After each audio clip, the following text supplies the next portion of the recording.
is Encore. Cool. The stories behind the songs. Thank you. Here's iHeartRadio's Miles Galloway. Me and all my friends, we're all misunderstood. Hey, I'm Miles Galloway, and this is the story of John Mayer's Waiting on the World to Change. Before being known as one of the greatest guitarists of modern times, John Clayton Mayer was just a kid from Connecticut who was obsessed with three things. Canadian actor Michael J. Fox in his iconic role as Marty McFly in the 80s sci-fi adventure romp Back to the Future, the blues, and of course, the instrument that tied those other two obsessions together, the guitar. For those of you who need a quick recap, and spoilers, I guess, Back to the Future tells the story of accidental time traveler Marty McFly, who ends up going back in time from 1985 to 1955 thanks to the work of an eccentric scientist and his plutonium-powered time machine / DeLorean. The part of the film that truly inspired Mayer was a fan-favorite scene where Marty McFly inadvertently invents rock and roll by playing the Chuck Berry hit Johnny B. Good on stage at his high school dance, wowing the unsuspecting attendees, ensuring that his would-be parents have their first kiss, and correcting a major threat to the timeline that would have McFly cease to exist otherwise. Great film. This inspirational scene in Back to the Future, where an outsider kid not only captivates an audience of young people with his transcendent music, but also literally changes the course of history, was the dream fuel that 13-year-old John Mayer needed to pick up his very first guitar. Young Mayer would soon be introduced to blues rock virtuoso Stevie Ray Vaughan, whose music would be the gateway to his obsession with some true forefathers of the blues like Buddy Guy, B.B. King, Otis Rush, and Lightning Hopkins, and inspire him to follow in their lofty footprints by mastering their weapon of choice, the guitar. And by the way, I don't use the word obsession lightly. According to John, this wasn't your run-of-the-mill relationship with the instrument that many a teenage boy find themselves enamored with. John was so single-minded with becoming a guitar virtuoso, his parents actually took him to be psychologically evaluated over his commitment to guitar playing. It was the only thing he ever wanted to do. Like, ever. No, I was a nerd because I was into music. I felt so fulfilled playing guitar when I got home from school that I had this feeling of I was just so satiated with feeling so good about what I was doing that I almost purposely pulled back from everything else as a way of proving to myself that I only needed to really put my eggs in one basket. So I didn't partake in anything else in school, and I was actually really self-righteous about it. John would tell Rolling Stone that his parents' struggling marriage affected him in a way that would only be remedied by disappearing and creating his own world of guitar playing that he could believe in. Although initially assessed as psychologically healthy, by the age of 17, a cardiac dysrhythmia briefly hospitalized Mayer.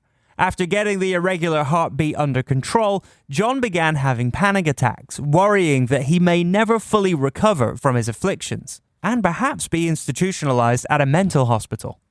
Through all the mental turmoil, John Mayer, the lyricist, was born. No longer just obsessed with becoming a guitar great, Mayer began writing his own music and lyrics as well. It will probably come as no surprise to you that after high school, John Mayer had hoped to skip college completely to become a full-time independent musician. But he was convinced by his parents to seek further education, and enrolled in the lauded Berklee College of Music at age 19. At Berklee, Mayer met eventual Zac Brown Band musician Clay Cook, who swiftly convinced him to drop out of Berklee after only 2 semesters. Cook and Mayer formed a 2-man band called Lo-Fi Masters and moved down to Atlanta, Georgia to try and gain a following. We decided to move down to Atlanta because he had been living in Atlanta before I moved to Boston. So it was kind of word of mouth that Atlanta was the place to be. And he was right. I mean, there were more people who wanted to hear music than there were who were playing it, which in terms of supply and demand is good for people like me, you know. Do you think that that's something new that's been happening? Or I think so. I don't think there are many other parts of the country that I've been to, at least, where people want to actually seek out new music and be the first. I mean, it's almost a trophy now. It's kind of emotional trophy of who found what band first. That's great, you know. Because I had been so headstrong in leaving school, and I was so self-righteous that I had already made all the decisions. My life was front-loaded with all these decisions that I already made, and I think it was just kind of this cumulative effect of just a couple nights of going, God, I hope this is going to work. Because when you're making those bold moves, you don't ever want to question them. And it's usually when the lights go out on a Sunday and there's nothing but infomercials on that you're kind of questioning everything you've done. Although they had written quite a few songs together, including John's eventual major label debut single, No Such Thing, Cook and Mayer would part ways due to musical and creative differences. By 1999, John would package up his 9 best songs for his debut EP, Inside Once Out, as a companion record to all of his touring. And by the year 2000, with the help of a lawyer, he would sign with small label Aware Records, who would fund the original recording of an internet-only release of his debut record, Room for Squares. John would tell the Dallas Observer, "The story's actually a lot more synthetic than you'd think. I met a great lawyer who was willing to promote me. He sent out my records to labels, and Aware was one of his first ideas. He knew my music well enough to know it was going to take a smaller label to do it, and he was right. Aware was the label."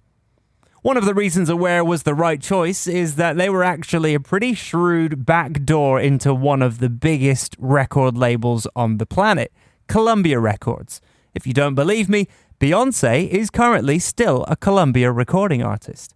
Aware and Columbia had struck a deal in the early 2000s where the bigger label could pick up any of the roster of artists from their smaller partner on a sweetheart deal. And after hearing Mayer's music, Columbia quickly signed John within 3 months of his Aware deal, remixing and retooling Room for Squares for a mass consumption. Although it was originally a bit of a slow burner, Room for Squares would spend 95 weeks on the Billboard 200 albums chart, eventually going platinum off of the successes of No Such Thing and Grammy Award-winning follow-up single Your Body Is a Wonderland, peaking at number 8 in March of 2003, a mere 2 weeks after winning the Grammy, but nearly 2 years after the album's initial inauspicious release. And the Grammy goes to Your Body Is a Wonderland, John Mayer. Thank you very much. I want to thank Michael McDonald, Michael Solomon, Rashawn Blumberg, everybody at Columbia Records, Don Einer, Will Botwin, a bunch of people that are great people, but I just want to say that I pride myself on always being bigger than the moment and smarter than the moment. And I'm just a 16-year-old kid in this moment, and this moment is kicking my ass. And even though people were still discovering who John Mayer was off the back of the Wonderland win, Mayer followed up his steadily respected debut album with 2003's Heavier Things. Cheekily titled Heavier Things wasn't in fact heavy at all. It just expanded Mayer's musical repertoire from the mostly acoustic-leaning music of his debut with electric guitar-inspired pop jazz singles, Bigger Than My Body and Clarity, admittedly making very little impact on radio or pop culture in general. But just like Room for Squares before it, Mayer's virtuosity in both guitar playing and songwriting got him over the line with discerning pop music fans. The record itself would debut at number 1 on the Billboard 200, even without an initial hit, and would beat Square's 95-week run with a 98-week sprint on the chart. Heavier Things would suddenly gain a whole lot more accolades over a year after its release, with the success of its third single, the now infamous track Daughters. Even though this episode is ostensibly about waiting on the world to change, let's quickly pour one out for Daughters, shall we? I mean, where do we even start? Admittedly a pretty saccharine and preachy song upon reflection, where Mayer implores men to be better to their daughters so that those daughters can in turn become better lovers and mothers. The lyrics are peak adult contemporary cringe that are probably not intended to be sexist, but certainly deserve an eye roll.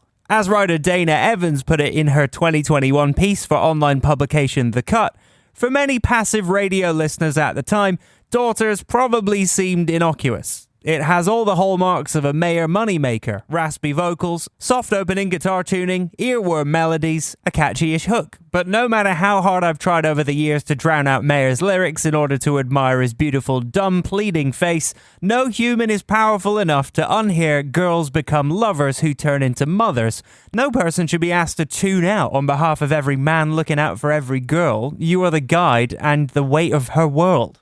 Yeah, I don't know what to tell you. She isn't totally wrong, is she?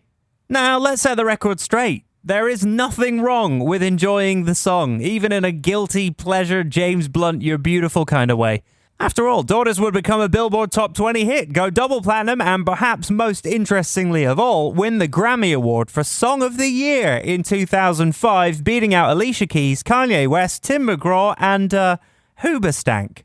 Despite the win, Mayer himself seems to have a love-hate relationship with the track, telling the Berklee alumni in 2005, "I didn't think it would be a radio hit. The story behind that song becoming a hit is about trusting someone else's view. If I hadn't done that, it wouldn't have been a single, and people would have forgotten the Heavier Things album completely. But someone heard the song and said it would work. I said it wouldn't. You're not always right, so it's important to assemble a team of people who are right more often than you are." In fact, as Alicia Keys would reveal at the Grammy Awards live on stage in 2019, John Mayer felt so bad about winning the award in 2005 over her hit If I Ain't Got You, he would snap his trophy in half and give it to her out of sheer embarrassment. I wanted to share with you a little story. I have been super blessed to win 15 Grammys. It's pretty cool. It's pretty cool. It's pretty cool. Thank you. And in 2004, I dreamed about winning Song of the Year for If I Ain't Got You. So when my hero, Stevie Wonder, opened up that card and started to read in Braille, I just knew he was going to feel my name. My name. Grammy goes to...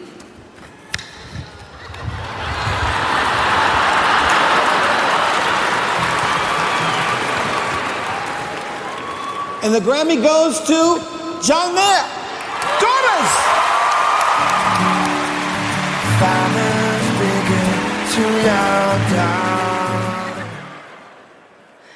I ain't got that Grammy. But don't worry, it's okay, because this story has a really happy ending. Because John said, "I agree, Alicia, this should have been yours." And he literally broke the Grammy and wrote If I Ain't Got You with my name on it and gave it to me. Like, look at what he did. Like, look. And this is my half of my Grammy. This is my Hammy. Like my Hammy. Yeah! In any case, Daughters clearly resonates with a ton of people and is still occasionally played on tour as a nostalgic fan favorite. But after 3 big hits that launched him into the sensitive songwriter guy stratosphere, John Mayer was ready to break the space-time continuum. The more casual of John Mayer fans might be forgiven for being utterly confused when the one-time straight-laced sensitive songwriter Mayer showed up with a shaggy mop of hair and a defiantly "Your Body is a Wonderland" sound when he debuted the John Mayer Trio in late 2005. Flanked by highly respected session musicians, some 20 years his senior in drummer-producer Steve Jordan and bassist Pino Palladino, the John Mayer Trio released just one single, the aptly named Who Did You Think I Was? A thrashing high-energy blues rock number that was as much of a warning shot as it was a song. I want to run with the best players I can run with. And I want to have a camaraderie. And actually, that's what I hated the most about being a solo artist, and I still hate the most about being a solo artist, is you don't get any of that tribe. You don't get a tribal feeling. You know, and that's what I get from this band, is opens up a whole new world of me being able to say, this band will kick your ass. I couldn't say it before when it was like, this singer-songwriter. You know, you can't do that. And so it's all these things that have allowed me to kind of free up and be a little more, I mean, it's very self-conscious to be a solo artist. It's very, very self-conscious, you know. So this is my first foray into the rock mindset of being able to say what I want, do what I want, because they'll back me up. By November of that year, the group had released Try, a live blues-forward album that contained covers of Jimi Hendrix and Ray Charles, reworked versions of 2 tracks off of Heavier Things, yes, Daughters was one of them, and unbeknownst to the public at large, the first sounds of Mayer's upcoming 3rd studio album, Continuum. The band explained their mission statement, or lack thereof one, in detail to much. There's actually very little subtext to it. It's just a band that I happened to find myself in a room with, and a mindset that was instantly opened up, that was like, let's just do this as much as we possibly can. And it actually doesn't have a lot of words with it, you know. It's music. It's music that I can't make without these guys, and so they allow me to open up a whole different part of songwriting and guitar playing and just thinking about music. So anything that becomes is what the trio is, but there's no mission statement, you know. The trio certainly represented an evolution for Mayer, as he was an artist in a unique spot in the musical landscape, bolstered by the Grammy wins and album sales, but not weighed down by the pressures of becoming a capital P pop star, since he wasn't making #1 top 40 hits to begin with. Mayer assured Much that the core John Mayer sound was still inside him, but it was transforming. It's not about leaving one thing to do another. They all exist at the same time. And a lot of the sensibilities are interwoven even when I'm on stage with the trio. You can still feel some of the singer-songwriter stuff come out. I think what I'm done with is the sonic palette, but I'm not done with the tunes or the sensibility. When I do make my next record, it's not leaving the trio to go back. It's bringing everything that I've done thus far in my career up to this point, you know. One thing feeds another. You know, when you're a songwriter, you don't want to just write a particular type of song. And he's a very versatile musician. So one thing feeds another. So both aspects of his songwriting, even though there are more than just 2 aspects, but they will all flourish. And that's what's happened. And he wasn't kidding. John would return to the studio throughout 2005 and 2006 with Pino Palladino and Steve Jordan in tow, playing on every single track on Continuum, with Jordan doing double duty as producer. Between Palladino and Jordan, the 2 old pros had album credits with the likes of Bob Dylan, Neil Young, Stevie Nicks, Phil Collins, and Elton John, to name just a few. Galvanized by the freedom the John Mayer trio provided him, Mayer stretched his wings on Continuum, crafting an album that paid homage to his blues heroes without betraying his major pop sensibilities. He would tell VH1, I just feel like every time you get some success as a musician, you should be able to reinvest it in the same craft you're working on. So the trio thing was something I needed to do, kind of catch up to where I needed to be in my past and my future, which is where Continuum comes in as a title. You know? Absolutely. Well, we're glad it's coming out now on the 12th. With Vultures and Gravity providing the blueprint, John Mayer would flex on us with his roaring cover of Hendrix's Bold as Love and the urgent Ben Harper collab Belief. Slow it down with the vivid and despairing Slow Dancing in a Burning Room, and play us off into the sunset with final tracks In Repair and I'm Gonna Find Another You. Mayer would explain his new sound in pre-iHeartRadio interview back when they were known as Clear Channel. Groove. I don't like ugly music. I like pleasant things. Even when it's gritty, it can still be pleasant. And specifically on this record, the inspiration is the texture of R&B and soul music, and why so much great soul music still works today, exactly as it did many, many years ago. And I'm really inspired by the idea of making a record that doesn't get phased out by fashion. You know, it's hard to do, and I don't know that I did it. I hope I did it. But you have to really fight pretty hard against all your momentary instincts, all your kind of young Generation X instinct, and really stick with what you know works. Of course, you didn't need to give Continuum a full listen through to know that this was an evolved John Mayer. You get it within the first 25 seconds of the very first single, which, funnily enough, was actually the last song recorded for the record. Speaking with Mihir Joshi for ePost Music, Mayer explained, Waiting on the World to Change was kind of the last song to come out, and I was really glad it came out. That's how I knew the record was done. I came up with that song in 2 days, and it was done, and I knew that was the first single. Often described as a soulful Curtis Mayfield Marvin Gaye-esque political anthem, Continuum's first single, Waiting on the World to Change, was all about soul for Mayer. Yeah, I'm learning a lot from the purity of soul to apply to pop music. You know, there's a distinct honesty to soul music. It burns really clean. Like when a soul tune is over, you're not like, ugh. They resolve so well, you know, they just burn clean with no residue. An ode to the feeling of helplessness a younger generation feels at the hands of an out-of-touch and power-hungry ruling class, Waiting on the World to Change is quite a simple song musically. Mayer would say, Waiting on the World to Change is just a feeling. It's not meant to be a political diatribe. I will let any political diatribe about the song take place by people who are really good at having political discourse. I'm just putting out there an observation as to my generation and how a lot of people I've talked to feel. Regardless of intention, prescient to this day lyrics like, and when you trust your television, what you get is what you got. Because when they own the information, oh, they can bend it all they want. And it's not that we don't care, we just know that the fight ain't fair. These lyrics definitely were a big change from the doe-eyed romance found in his previous Grammy-winning singles, and the people responded. Paired with a nearly grayscale video that depicts a gloomy Mayer ruminating past New York City's East River, John teamed up with underground graffiti artists who tag the nearby NYC landscape with the words like exploited, with an exploding globe as the letter O, and wake up with a semi-automatic rifle as the letter K, and a bullet casing as the exclamation mark, naturally. You know, I don't even know how political the video is. I think the video is about an emotional quality of the world right now, and how our generation was told we were going to change the world, and the world is on lockdown.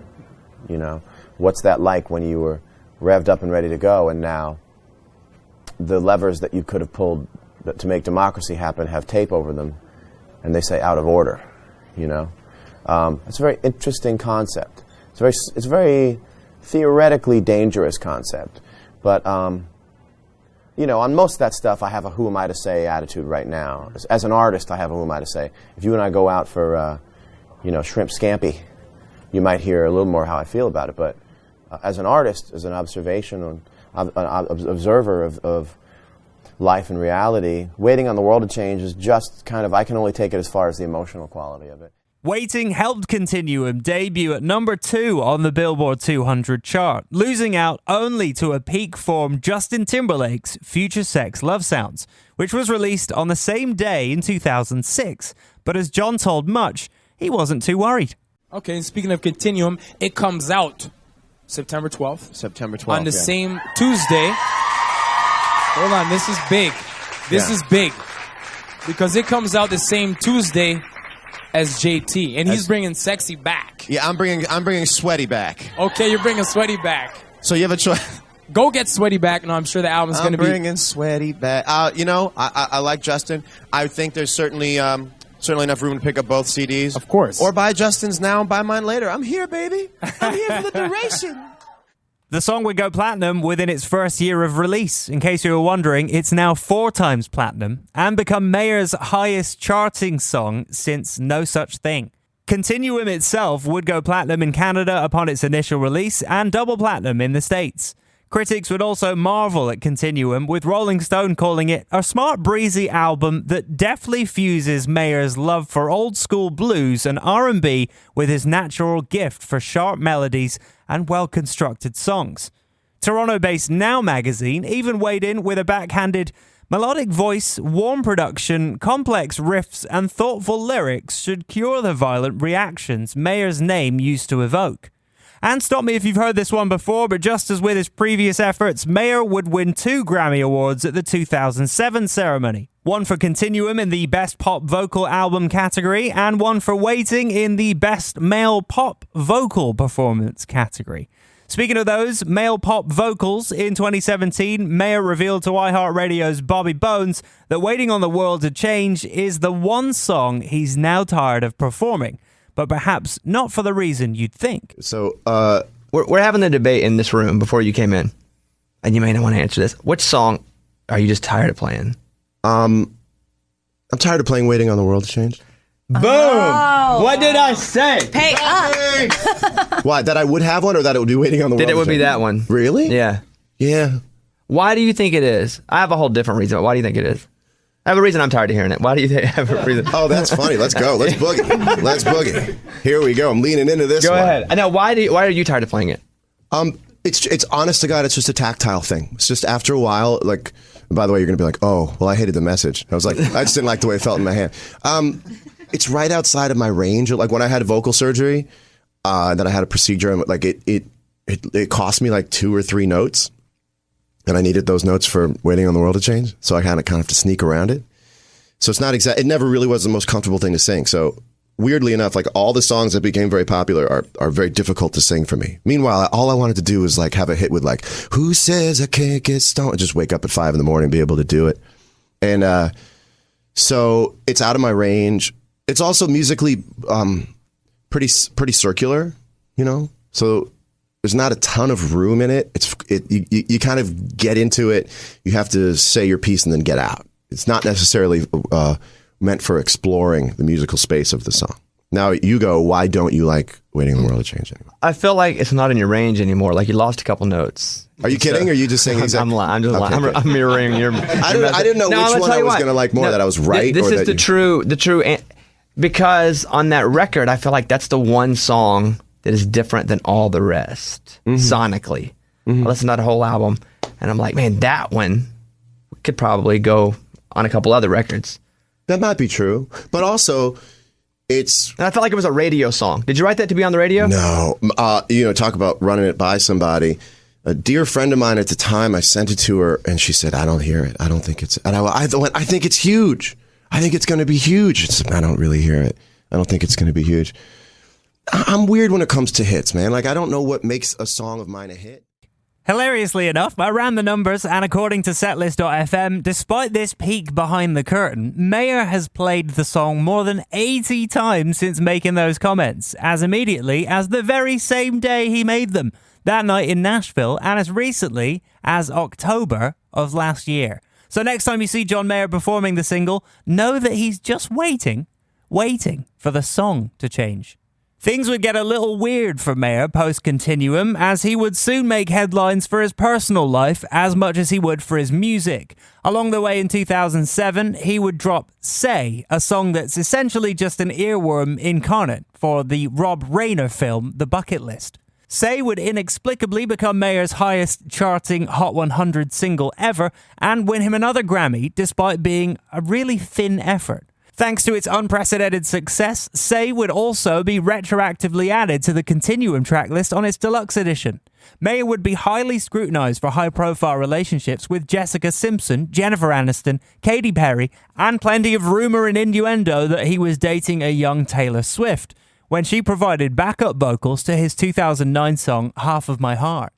After a controversial interview with Rolling Stone in 2010 that included unnecessarily crass details about his relationships with both Simpson and Aniston, and had him making bizarre, edgy, and incredibly racial insensitive jokes when grilled about his sex life, Mayer would apologize on stage and online before stepping out of the spotlight for a number of years, as he also recovered from vocal cord surgery. In an apology given again on Ellen in 2012, Mayer would say, "I lost my head for a little while, and I did a couple of dumb interviews, and it kind of woke me up. It was a violent crash into being an adult. For a couple of years, it was just figuring it all out, and I'm glad I actually stayed out of the spotlight."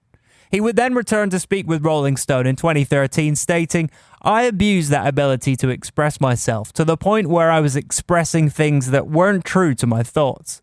While mostly forgiven these days, John Mayer has perhaps done himself many favors by staying primarily out of the tabloid public eye after his 2014 breakup with Katy Perry, sticking mostly to promoting music and forming Dead & Company with the surviving members of the legendary jam band The Grateful Dead in 2015. In 2018, Mayer enjoyed a new light of streaming success thanks to the quirky, irreverent video for the song New Light. By embracing meme culture and taking himself less seriously, he scored himself another multi-platinum hit. Despite his now reluctant pop star status, Mayer's fans have never really deserted him, thanks in part to his ever-consistent back catalogue of albums, even throughout the difficult years, and to his commitment to fan service. Mayer's 2023 solo tour was a resounding success, one of the biggest of his careers, marketed simply as John Mayer playing whatever he felt like, with no real promotional agenda for an accompanying album, even taking fan requests along the way. Speaking of fans, in his advancing years, John Mayer has become a bit of a mentor for Canada's contemporary king of singer-songwriters, one Shawn Mendes, who has admitted to looking up to John as an idol, a collaborator and a friend, modelling much of his career after Mayer's. No stranger himself to the line blurring that occurs when one's love life and artistry intersect, Mendes appeared on Mayer's How's Life radio show this past December to, surprise, surprise, talk about life, dating, and the dangers of songwriting in the public eye, commiserating with Mayer that no one's going to understand that you and I are both talking as people who've heard songs that at least other people are saying are references to us. With Mendes himself noting, it sucks to feel like you're being written about and maybe the whole picture isn't being expressed. No one gets out of this life without getting hurt, and no one gets out of this life without hurting someone. I guess the more you wait on the world to change, the more it stays the same. I'm Miles Galloway, and that was the story of John Mayer's Waiting on the World to Change, on Encore, with new episodes every Thursday. Encore is an iHeartRadio Canada podcast. Subscribe to this podcast on iHeartRadio or wherever you get your podcasts. Download the iHeartRadio app for more great podcasts just like these.